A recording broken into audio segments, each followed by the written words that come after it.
Hello and welcome to the Alpha Movement Podcast. My name is Tom Foxley and today's guest is the result of all of you who have responded to my survey, which is still going, and I'm looking for participants if you go to alphamovement.co/survey.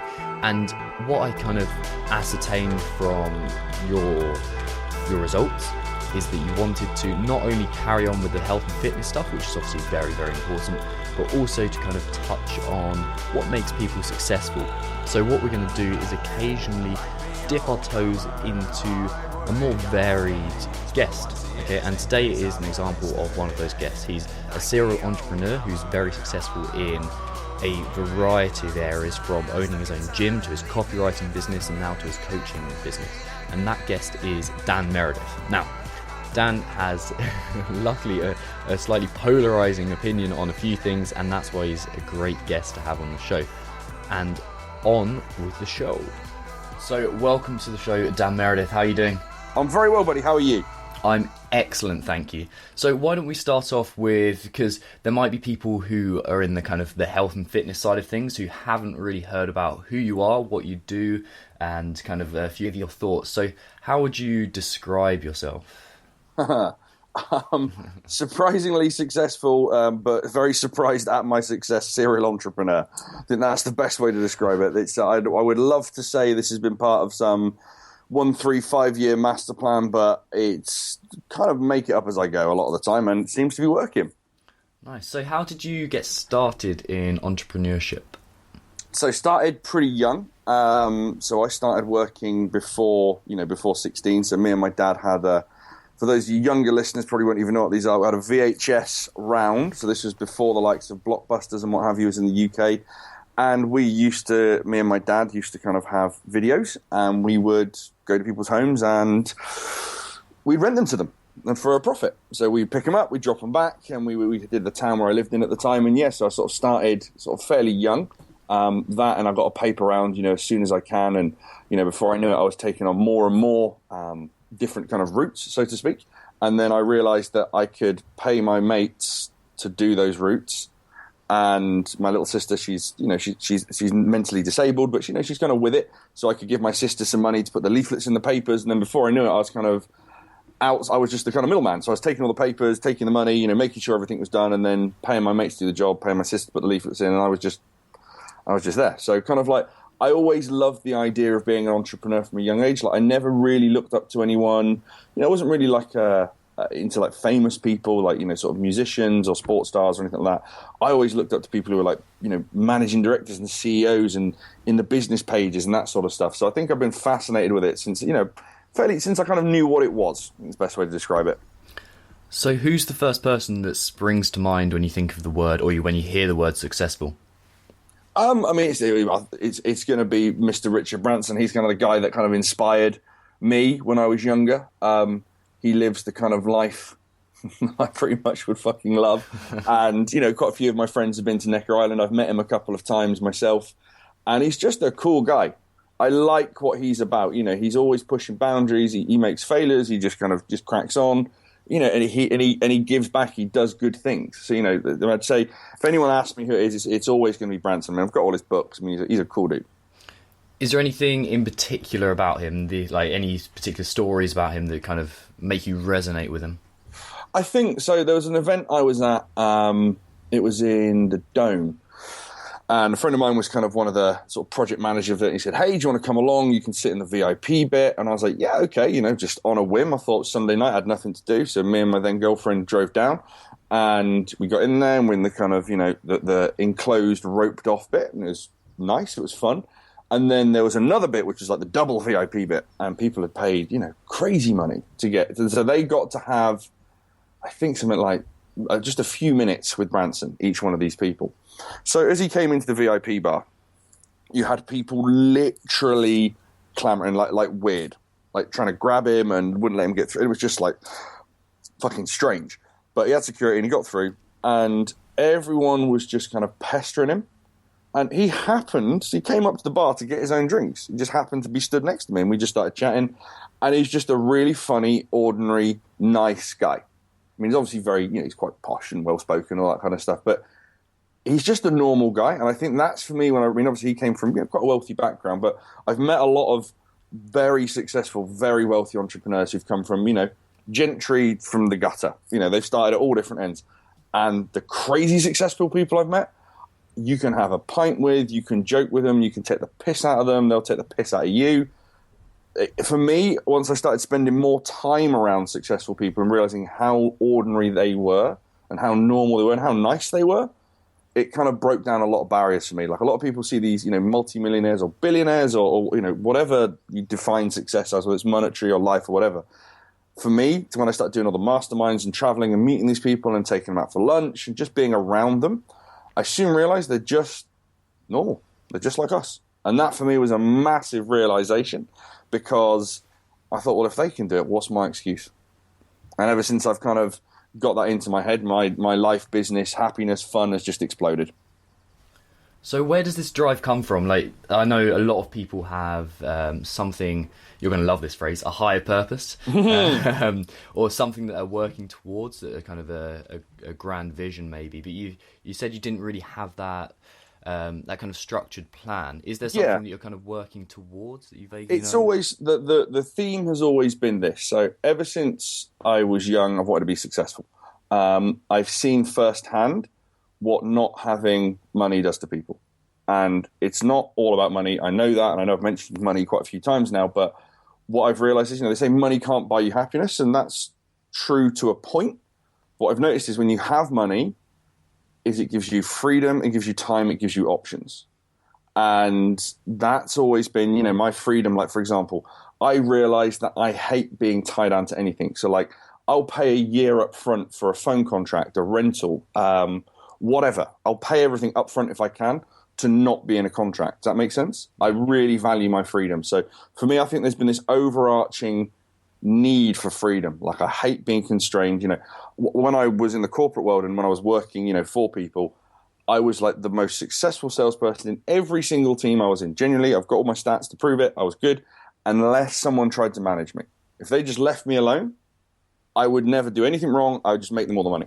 But I had one manager who decided to micromanage me, and it all just went completely fucking nipples north. But so that's kind of my personal one, but the kind of grand vision, so to speak. I mean, I mentioned earlier my sister. She was born with epilepsy. Unfortunately, she had a really bad fit and died. Took a long time for us to resuscitate her, and she ended up getting brain damage off the back of it. But she's, I can still chat to her. She's still lovely. But unfortunately, her options in life were cut very short.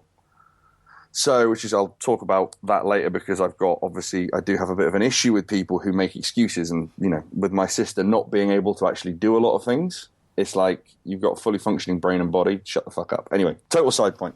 But my sister is my long-term goal. I want to be able to have enough money. Originally, it was just enough money to ensure that I could pay that she had private healthcare when, my parents eventually pass away. So I wanted to make sure that she was looked after.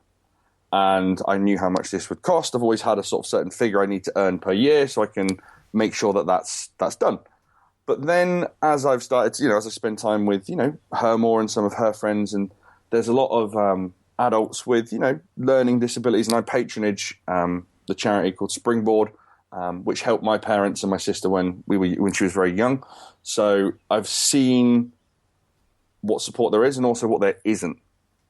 So my long-term goal, I mean, personally, I want fucking hundreds of businesses and hundreds of millions of turnover. I just want all the business. I love business. I enjoy launching, setting up businesses. I love employing people. I love working with people.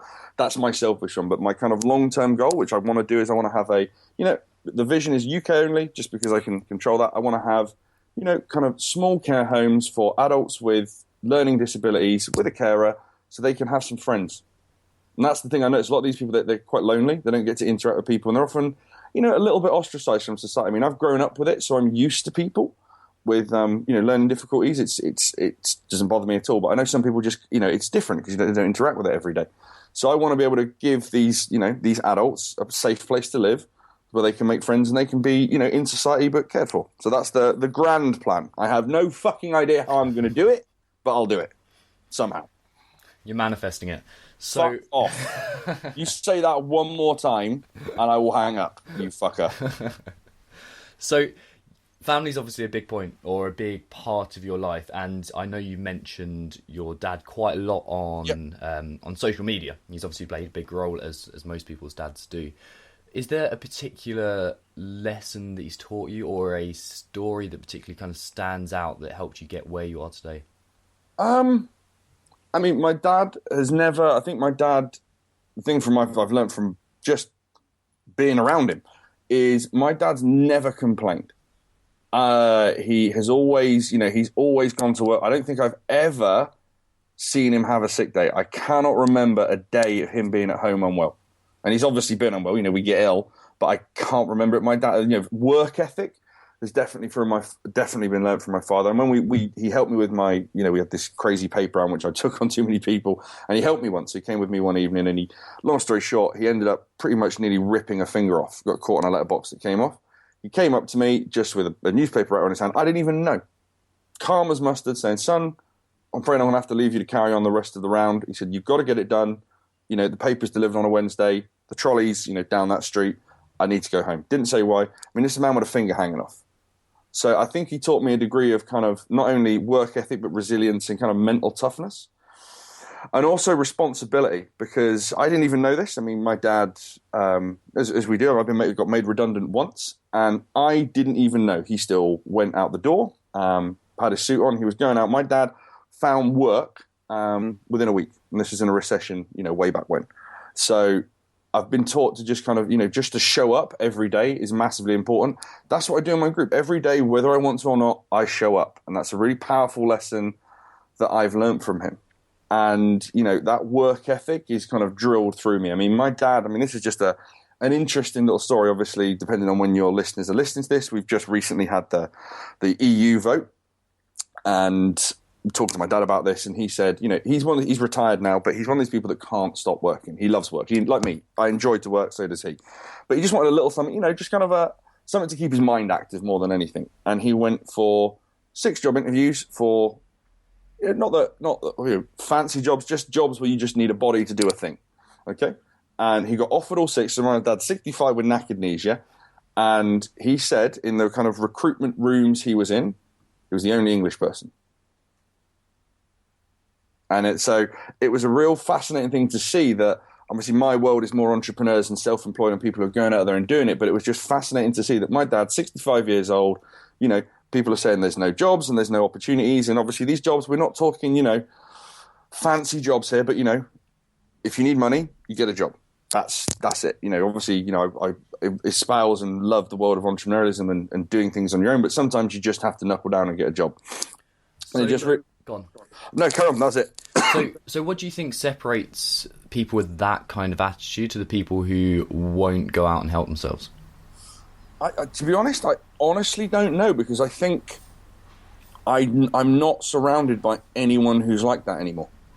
I think I'm so far removed now from it because I've consciously built my network, my friends around people who have always kind of had that. I don't know. My dad, he left home relatively young, started working in a butcher's, I think at 15, I think he left school early.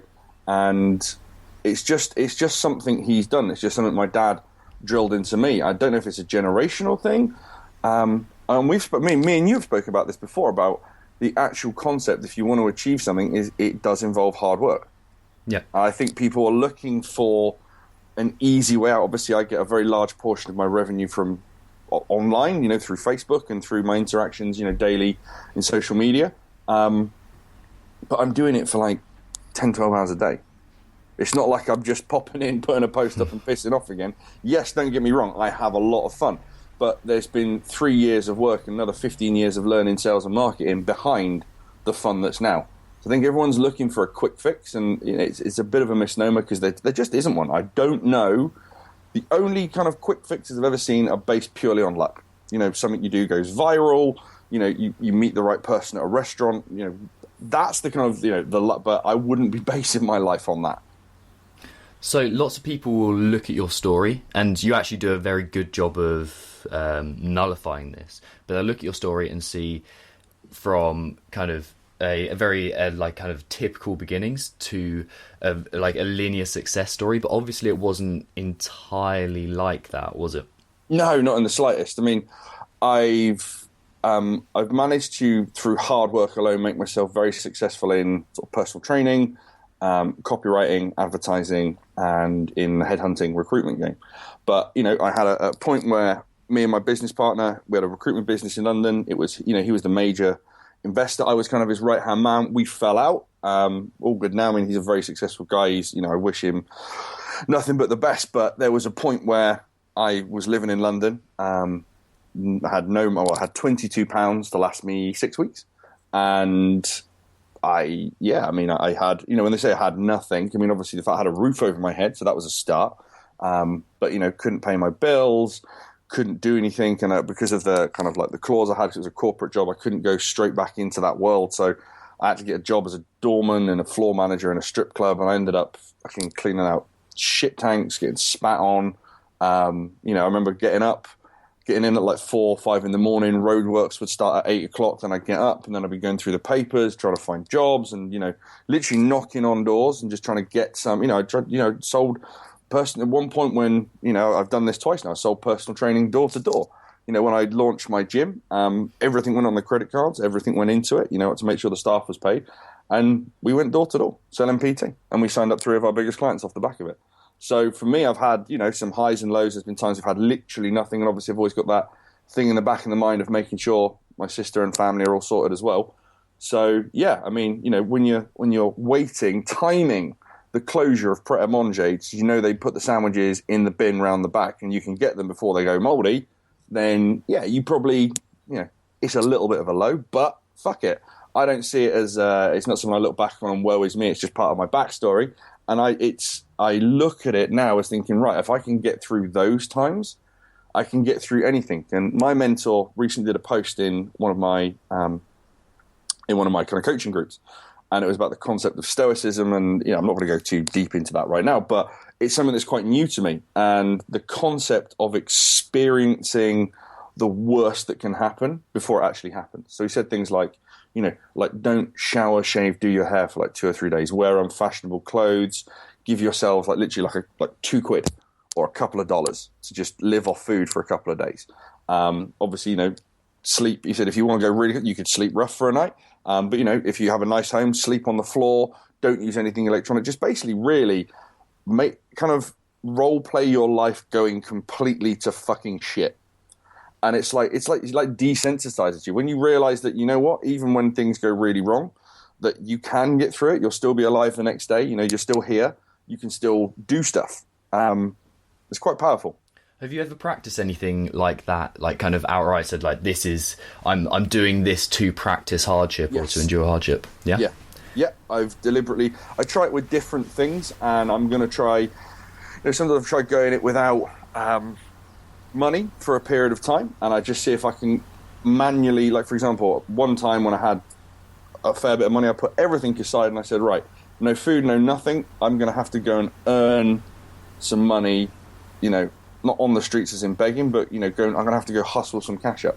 And it's amazing what you can do when you just say, right, I've got to, need food to eat, I'm not going to buy anything, there's nothing, took all my cards away and just tried it. And it's a weird experiment, it sounds quite unusual, but when your back's against the wall, it's amazing what you can do. And when you're focused and you're really focused on doing it, it's phenomenal. I gave there's a young chap, and I haven't really ever truly mentored anyone one-to-one because I've wanted to make sure I had the businesses and the background and the kudos to do it.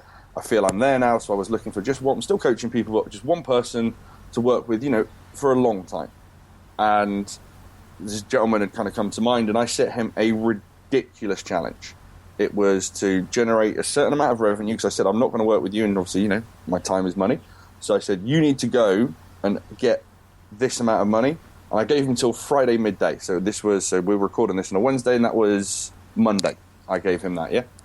Tuesday, so yesterday, 10:15 in the morning, he messages me, got it.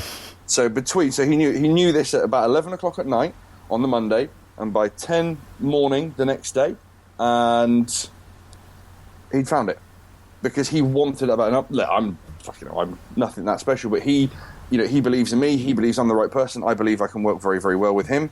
But that's it. When I was saying this to my friend Cam, who co-runs my gym with me, and I said, I'm a big fan of Fight Club, and if you haven't watched it, please do. There's a lot of messages in there, but there's a bit where, they they get a grocery store clerk, put a gun to his head, gas station clerk, put a gun to his head and take his driver's license, saying, is this what you wanted to do? And he said, he wanted to do studies to, I can't remember what it was, like some sort of scientific studies, yeah. And he said, right, I'm going to find you in 6 months. I've got your address. If you're not doing, on his knees, gun back. It's a bit intense, obviously, but it's a film. But he says, I'll come back in 6 months, and if you're not doing it, I'll kill you. And like, it's a horrible motive. I mean, that is extreme. So I'm not suggesting anyone put themselves through that. But it's that kind of power of, if you force yourself to do things, or you put yourself in a situation where you have to, especially those of you who are listening, maybe got, a partner or kids, or someone like me who's got like a carer for someone, when you need to do things, when your back is against the wall, you'll do it. And that's a powerful thing that I've learned through going through these periods of hardship and practicing not having things. My next challenge is I'm currently sat in my flat in Portishead, and I'm selling everything. So all my stuff, all my, just basically everything that I don't need is being sold. I'm maybe putting a couple of boxes in storage of all my books and my marketing materials, which I've kind of, prestigiously built up over years, so that they're going nowhere. But I'm going down to 2 bags. I'm going down to a backpack and a small hand luggage. That's it. For the next 3 months, I'm going Spartan. I'm living as non-luxury as I can, just to do it. Just to see what it's like, to go back to the time when I was living on, my friend's kitchen floor, because that's all that was available. A tiny flat. I was staying there for free. That's where you had to sleep. There was no room anywhere else. Couldn't actually physically get in the living room. So I'm going to be putting myself through, a deliberate period of non-luxury, just to prove that I can do it. So when you're going through,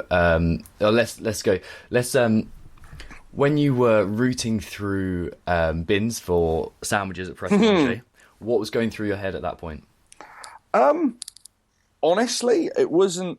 I didn't see it as a negative. I wasn't sat there kind of like, tearfully going in there. And to be honest, I say, they were wrapped and they were in a plastic bag, so it wasn't that bad. But still, it's something I've not done before.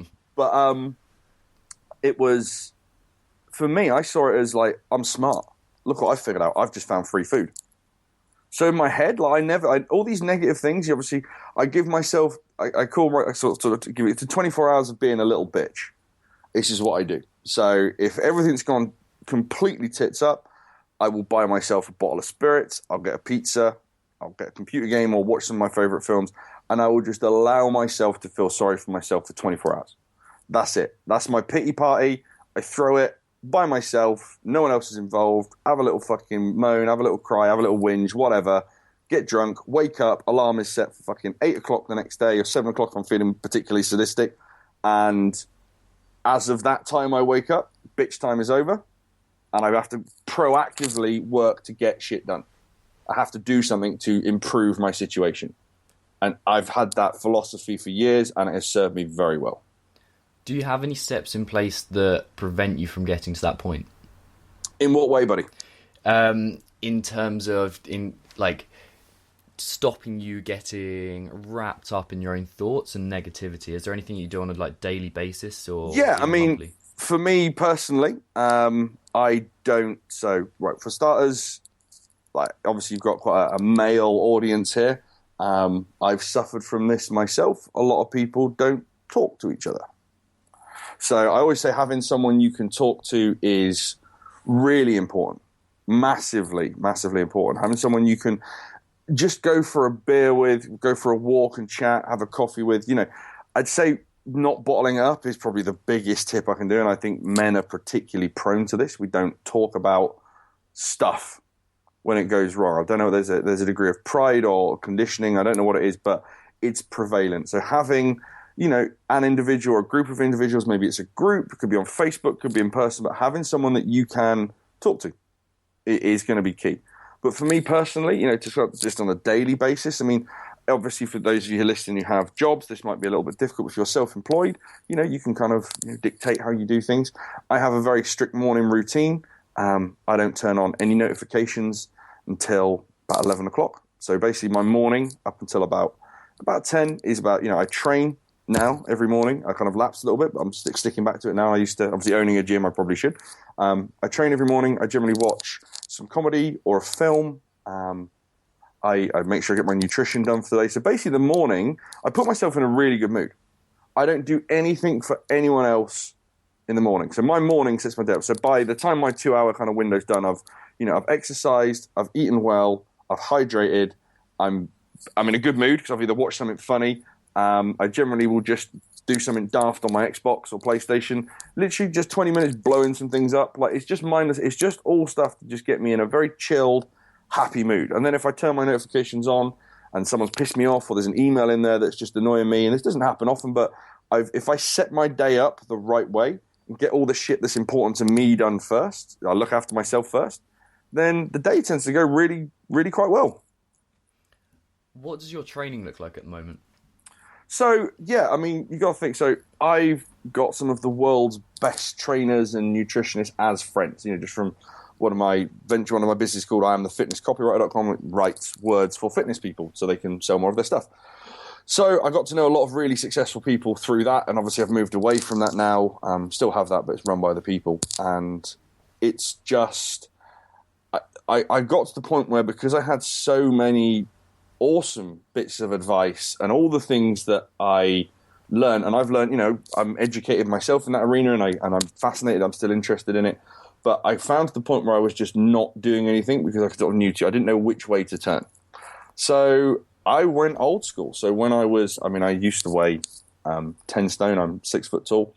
I now weigh about 17 stone now. A little bit of spare energy at the moment, but not much. I'm carrying it well, but I'm a big, strong guy. And I kind of forgot what made me happy when I first started lifting.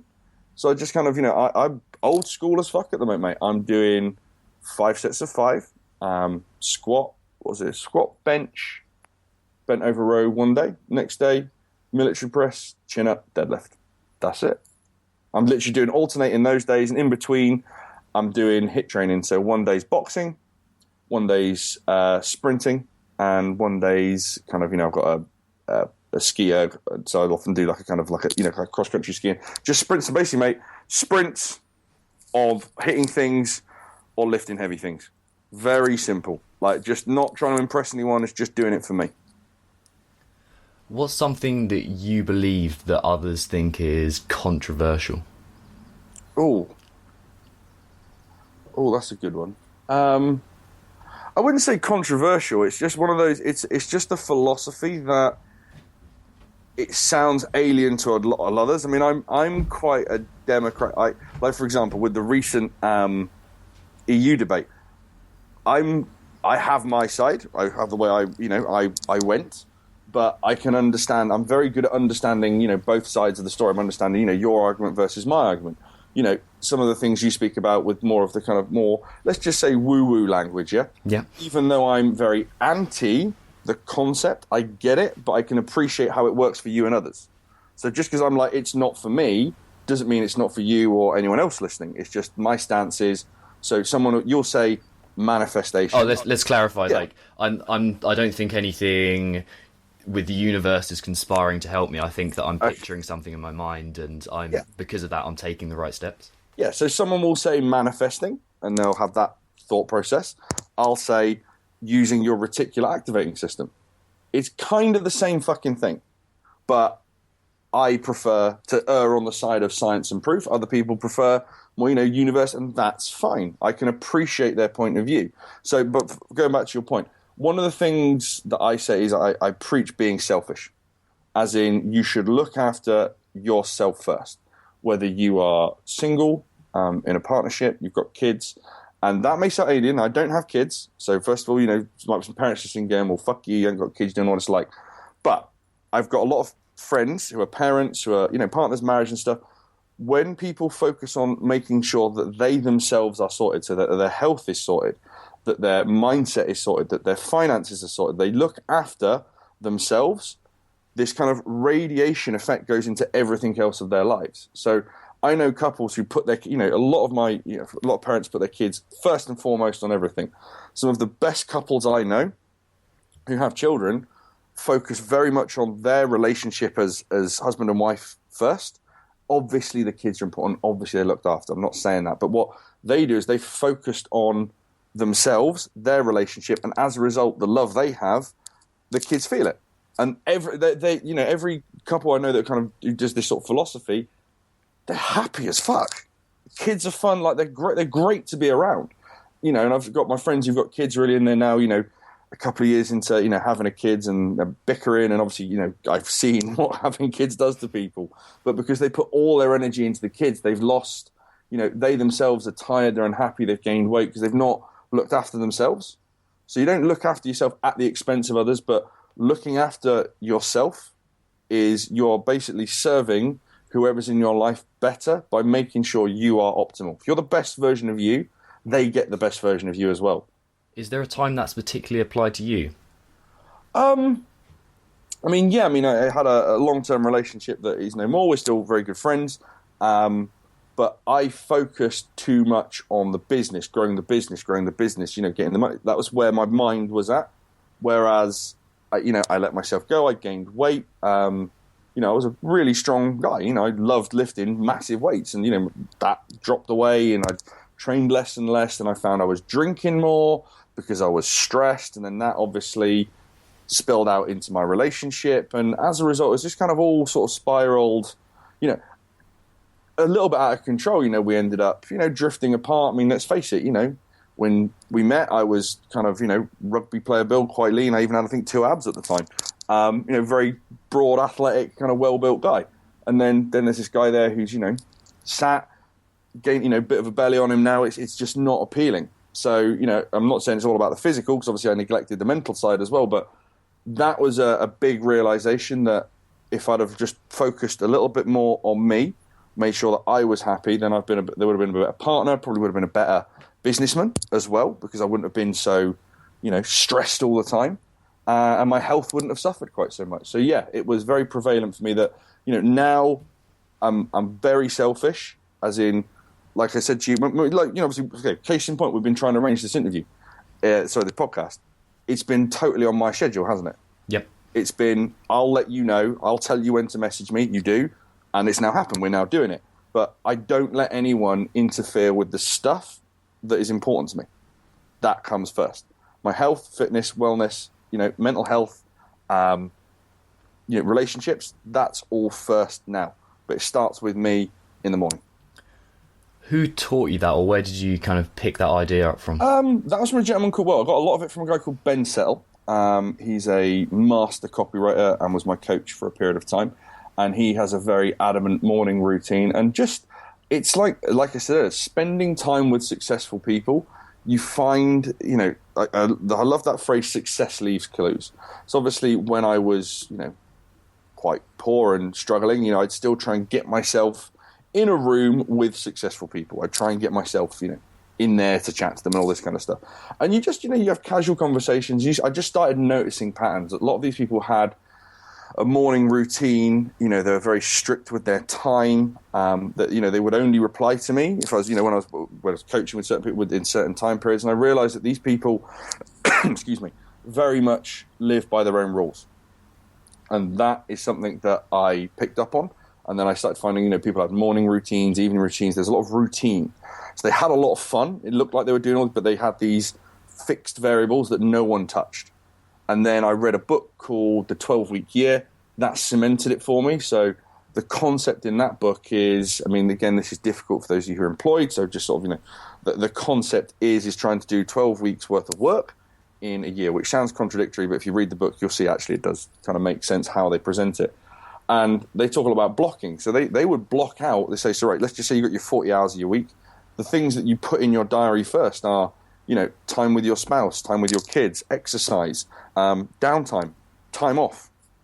So you actually factored all the shit in that most people put in after they've put in the business meetings, the calls, doing the work, whatever it is they actually do for day-to-day living. And I've then adopted that approach, and I am now very happy. Because every week I'm doing stuff that nourishes my mind, my soul, my body. I have time to read, to reflect, to exercise, to just do nothing. I have literally blocks in my day of nothing time. Like, I just do what I want. I can just have a nap. I can play on the computer. I can go for a walk. It doesn't matter. But because I work so hard when I'm on, I never used to have any of these. I never had fun. Never had fun, if I'm honest with you. 2 years, no fun. When I was building this sort of mini empire. And as a result of the back of it, now that I factor those things in first, like my health, fitness, wellness, happiness, again, they go in the diary first. They're in my phone on repeat, fixed. They don't change. No, I honestly don't care if it's someone even if it's someone crazy, mega successful, it would have to be something so awesome for me to change it now. It's just become a fixed part of my life. What's the biggest risk you've taken that's paid off? Well, there's two big. Well, do you know, my life is a series of fucking risks, to be honest, mate. I mean, the first big one was the gym. I put everything on my credit cards. Borrowed heavily to get it open. Never done it before. I'd been a really good right-hand man. I'd grown lots of gyms for people. I'd grown lots of businesses, but I'd never actually put my, nuts on the chopping board. So that was, a big risk, but I put everything I knew into it. That business now makes me a very handsome profit each month. It's automated. I have nothing to do with it.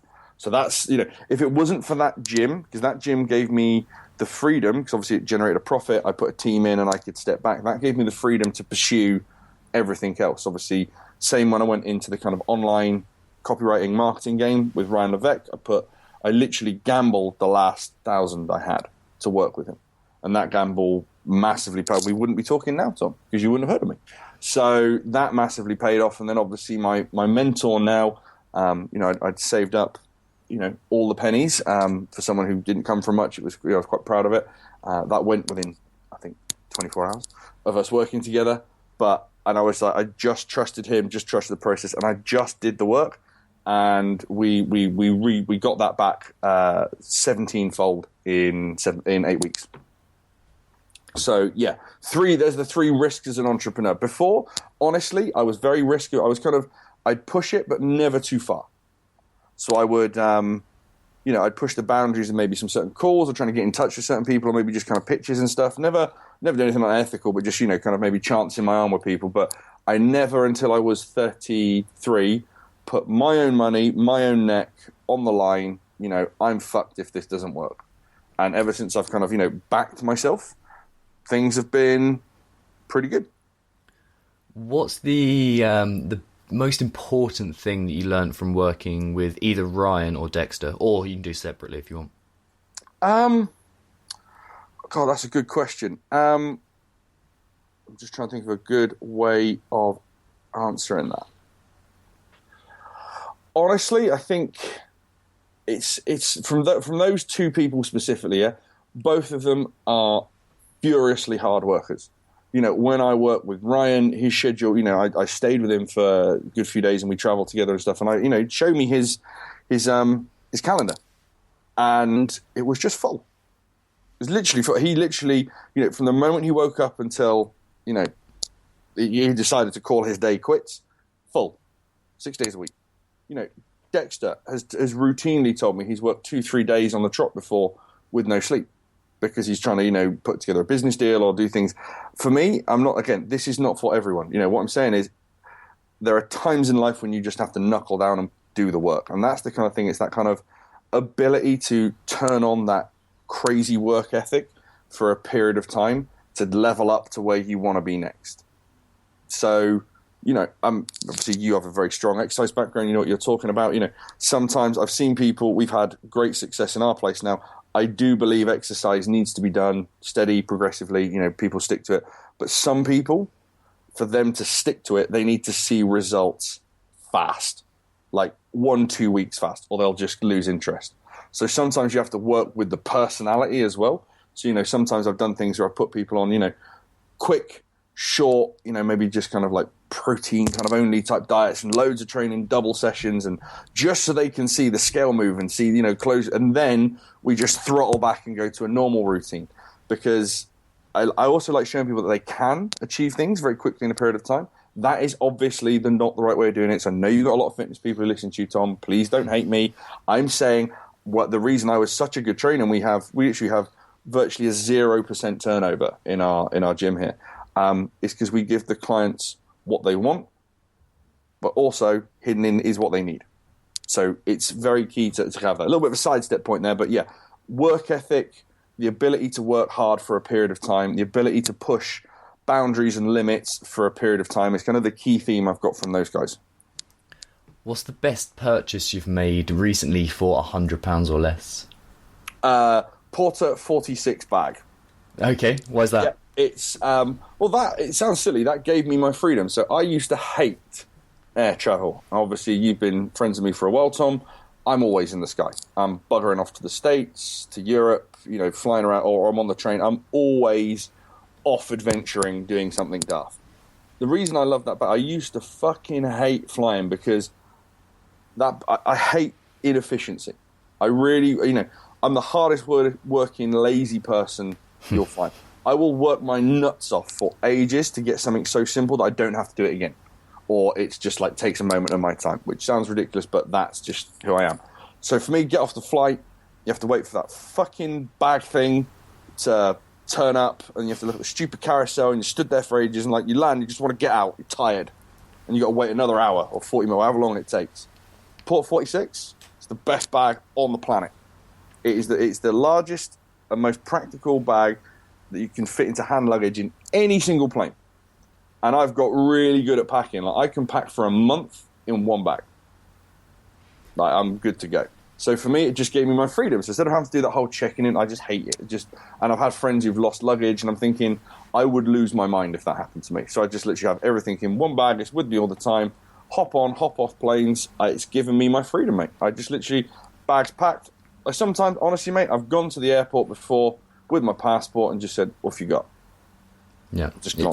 It's exactly the same thing as you were saying before about selling all your stuff. I think that minimalism thing is so underrated, and people have so much shit that just ties them down.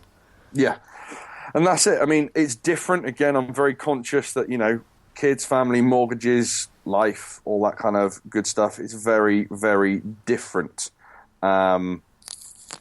it's very difficult to do that. But I've got, Brian and Carrie, don't you? Brian Grasso and Carrie Campbell. No, I don't. Oh, wonderful couple, mindset experts. But Brian, very, very, very successful business and very successful sports coach. He actually created a youth fitness coaching qualification. He's definitely someone you should actually interview, mate. Very interesting guy. Moved into mindset. His wife, trained psychotherapist, went into the mindset world. So they're a great couple together. But I learned a lot about minimalism for them. Like they're very successful. They do well, but they live kind of their house is nice, but they don't have loads of crazy stuff. They have what they need, and like they taught me something with their kids, which I really liked. So each one of their children, is allowed a new toy whenever they want. So you might think, oh, that seems better, but they're only allowed in total, including things like game station stuff, iPads, 10 toys. Right out of 10. 10. So if they want a new thing, they have to pick from the 10 what's going to go, and you have to give that to someone who's less privileged than you. You have to give that away to charity or to someone, And I just like that. I really like, and I've liked that. I like that kind of. And I've actually realised every time I've travelled, the first time that bag was fit to bursting, and I had little hand luggage as well. It's honestly half the size, because every time I go, I think, what did I not use? And I end up using less and less every time because I just don't need it. So yeah, I'm after accumulating a lot of stuff and defining myself by the stuff I had for a period of time. Like the nice places I would go, the nice watches, the nice clothes, all that kind of stuff. I'm just not. I've let it all go now. I'm not bothered. Like I have the things that I need. I have a few items that I love and that I cherish, and the rest is like, well, don't need it. So what's the biggest risk you've taken that didn't pay off? Well, that will be my, obviously, trip to London. Obviously, the one where I said where I kind of partnered up with a business partner. I left a very secure job that was quite well paid. And obviously, that ended up with me living off 22 quid. So I would say, not knowing things like how contracts work and doing that stuff, being very naive. But again, it's a great lesson. Like, the chap I partnered with, I learned a hell of a lot from him. I actually learned the kind of whole two-bag principle that I'm going to live now from him. And he's a very successful, very driven gentleman, and he's a good guy. But we just obviously when money's involved, you clash sometimes. And but yeah, for me, that was the risk that I thought I was going to be, this, multi-millionaire entrepreneur in the city, with his own recruitment firm. And no, I was doorman in a strip club. So you come across as someone who is unashamedly yourself. Was there, like, for example, I saw that photo of some nice spangly jeans he had. Was there ever a time that that wasn't the way you were, or that you kind of covered up until, Christ, I was probably me in my, as a young lad, probably up until, let's face it, as we all do, still we start noticing that we actually like girls instead of disliking them. If you are that way inclined, obviously. If you're not, obviously liking boys. But I started, you notice women, you start to try and be something you're not. You try and be cooler, you dress different. And to be honest, I've probably been wearing some sort of mask or shell probably since my teens in one form or another. A lot of the sort of size and mass I gained, the tattoos, the beard. It's all been to kind of be someone that I thought I wanted to be. And then what I've realized is like every time I, achieve a certain thing, like say I looked a certain way, or I generated a certain amount of revenue, or I, landed a certain deal, or even had a particular, certain look girlfriend, I thought, it's going to feel different when I get there. And it doesn't. And that's the thing, I defined myself by a lot of the external things, and I've just stopped doing it now. And what was the thing that kind of prompted that? I don't really. I think it's being around quite a lot of self-aware people, and just realizing that if I kind of thought, that I'm quite open. I get a little bit. I'm a little bit mentally dynamic. So I'm not crazy about to say, but what I find a lot of entrepreneurs have, and people full stop, is I have highs and lows. My highs mean I'm crazy productive. I mean, content left, right, and center, launching businesses, creating deals. Lows, I won't want to leave the house. I want to leave my room. And I'm quite open with that. And I think a lot of people are afraid to see that side of them, especially if you kind of define yourself, as I do, kind of sort of an alpha-y, manly male. I like being a man. Certainly, I enjoy being an alpha male. It's enjoyable. But that is something equally I worked on. I was probably a beta male. How I am now is a trained response. But as a result of getting to that point where I am now, mentally tough and act and are a certain way, I had lost touch with the Dan that I used to be.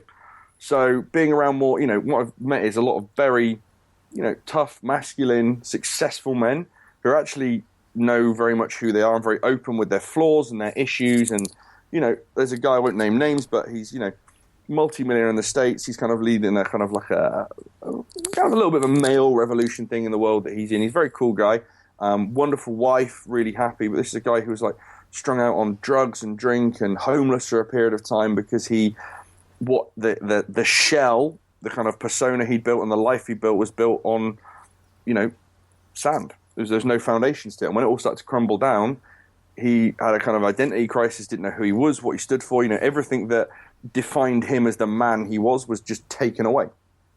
And I've realized it's all too easy to happen to any of us. If, what you define yourself is suddenly gone from you. Let's just say one of you listening's like, let's just say you're a really muscular, buff guy, yeah?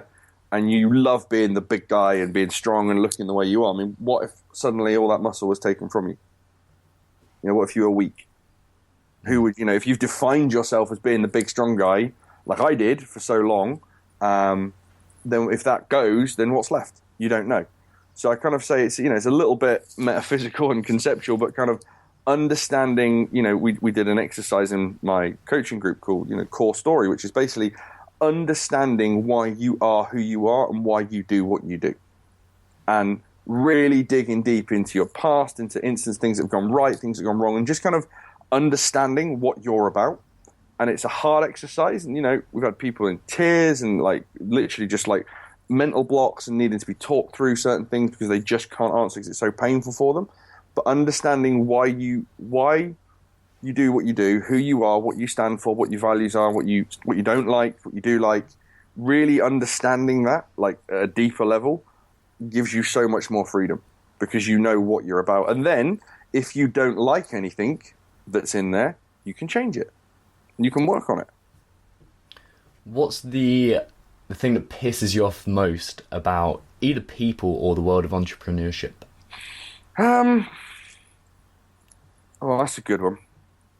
I'm just going to say, this is going to sound a bit weird, but there's a lack of inquisitivity. Yeah, fuck it. One of the inquisitivity. There we go. Sorry. So people aren't curious about things anymore. People don't want to know how things work, why things happen. People don't want to understand the behind the story. Everything's very surface level nowadays. I mean, I've spoken to people who, basic things, like they didn't know, seriously, that the sun, was a star. Like, and I'm not saying you have to learn for it, but like, people don't want to understand. They just want things to work now. And if things don't work, they just throw it away. It's become, I see, like, for example, I've never been on there, but my friends have, like Tinder, for example. I know a lot of people have a lot of fun on that, okay? But it's like, it just seems like society, you're just going to meet someone, fucking move on. Yeah. It's like society, from what I see, has become very throwaway. People don't want to fix things anymore. They don't want to understand things. They just get rid of it, get a new one. So I'd say, kind of a lack of intrigue about the world as a whole is something that I've been guilty of. But, now I read and learn from a diverse amount of subjects. If there's something I don't understand, I'll seek out an expert to find out more about it, or I'll read a book on it, or I'll do some research. Like I think having an inquisitive mind is awesome. You've got a functional mind. My sister doesn't have that luxury. So understanding, like, again, obviously it's topical. The vote that's happened, some people voted without even knowing that their vote counted for anything. People didn't look behind, the bluster and the pitches and the for and against. They didn't do their own research, their own critical thinking. So I think just society's just dumbed down a little bit. And it's a shame, because the world is fucking amazing. There's so much to do, to learn, to be interested in. And let's face it, since the internet, there's no excuse. The knowledge is we were joking yesterday at this meeting. We'd ask a question, then I remember saying something like, if only there was something, like a small device that I carried with me everywhere that could give me the answer to anything I wanted 24. Oh, yeah, there it is. It's in my pocket. And it's like, the answer to everything is out there. I think, if you've gone through the traditional education system, and the thing is, I'm not even going to say why. If you don't know why we have schools where we do now, go back in time. About 18th century, look at Prussia. There's a reason the school system we have now is the way it is. Okay, it was for control. And it's really fascinating when you learn about this, because you understand why things are the way they are. But I think once you leave education, whether it's your formal education or further education, people stop learning. And I did for a period of time, years. I just thought, I've got everything I need to know. I'm awesome. I think that's maybe like a 20s male thing. You think you fucking know everything.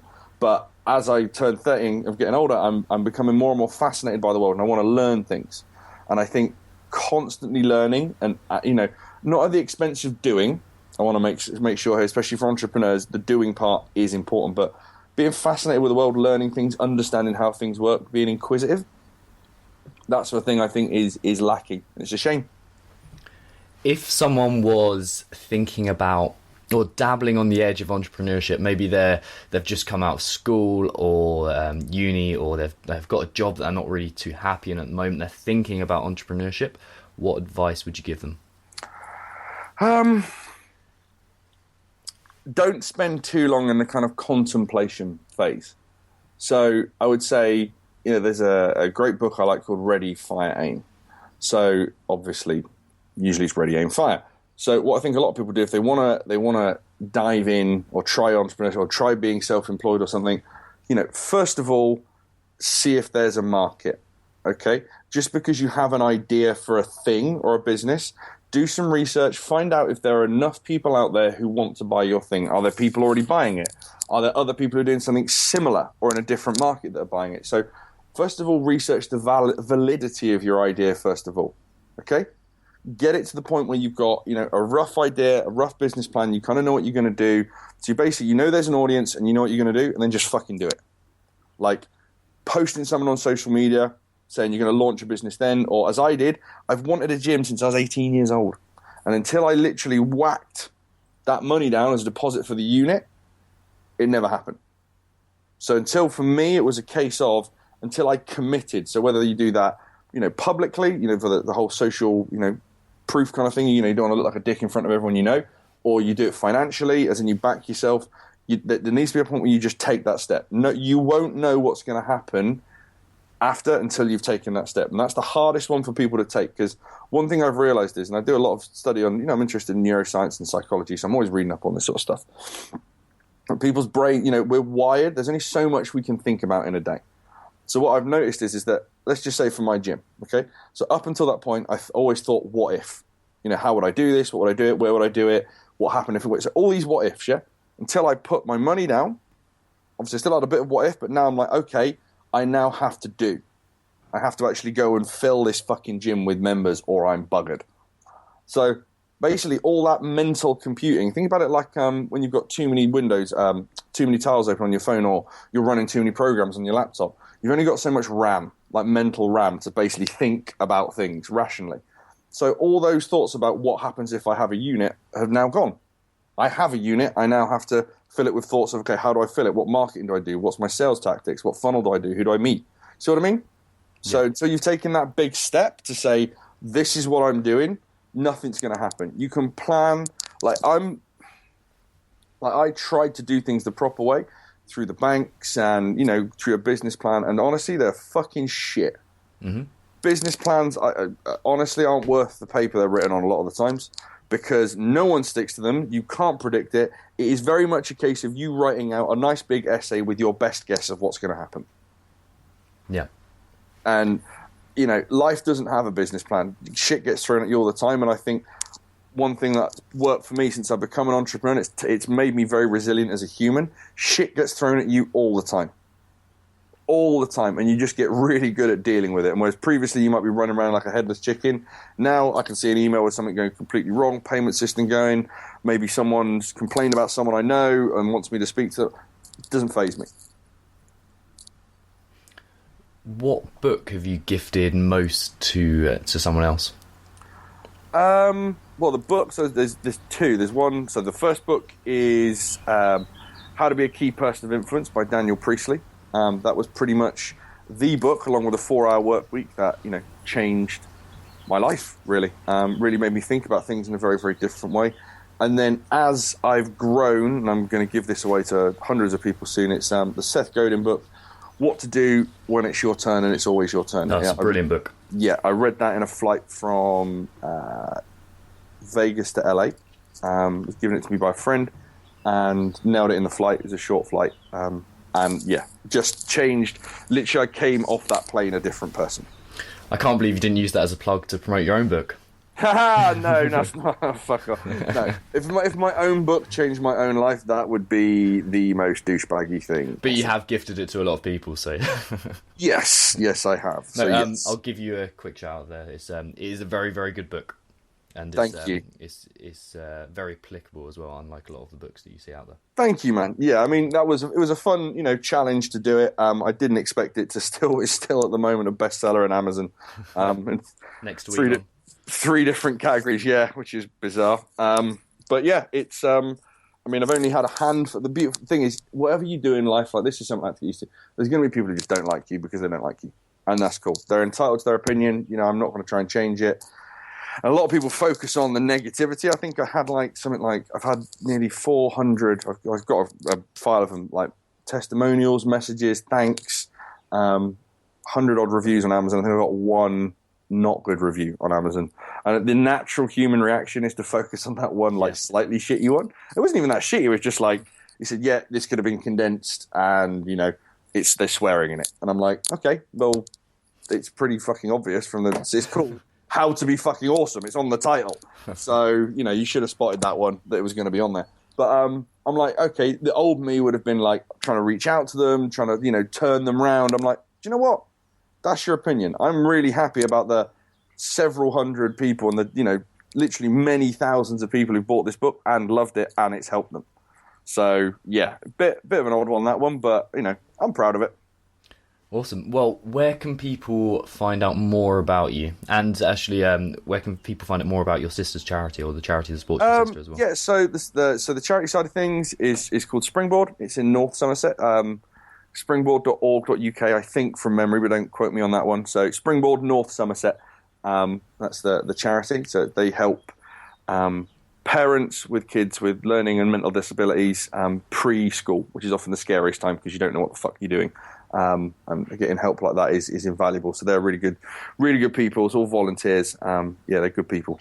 So that's the charity. More about me. Just go on Facebook. My group's called Coffee with Dan. Have a look. It's free to join. It's for entrepreneurs, people who want to get more shit done, people who need, kind of like-minded individuals to support them and equally have a little bit of fun. It's sensible and silly at the same time. We do help a lot of people in there, but we also are fucking idiots as well. So and if you want to know more about me, coffeewithdan.com website. It's got a little video on there. Tells you a little bit more about me and what I do. Awesome. Well, thank you so much for jumping on the show, Dan. I really appreciate it. Pleasure, my friend. Thank you for listening to another episode of the Alpha Movement Podcast. To find out more about the show or to get in touch with me, head over to facebook.com/Alpha Movement Official, or you can head to alphamovement.co. And if you enjoyed the show, please do me a massive favour and head over to iTunes and leave a 5-star review. This isn't just for my ego, it helps me reach more people, which means I can put more time into this podcast and therefore get some amazing guests and carry on this kind of great streak of guests that we've had on the show. And I'll see you soon for another episode of the Alpha Movement Podcast.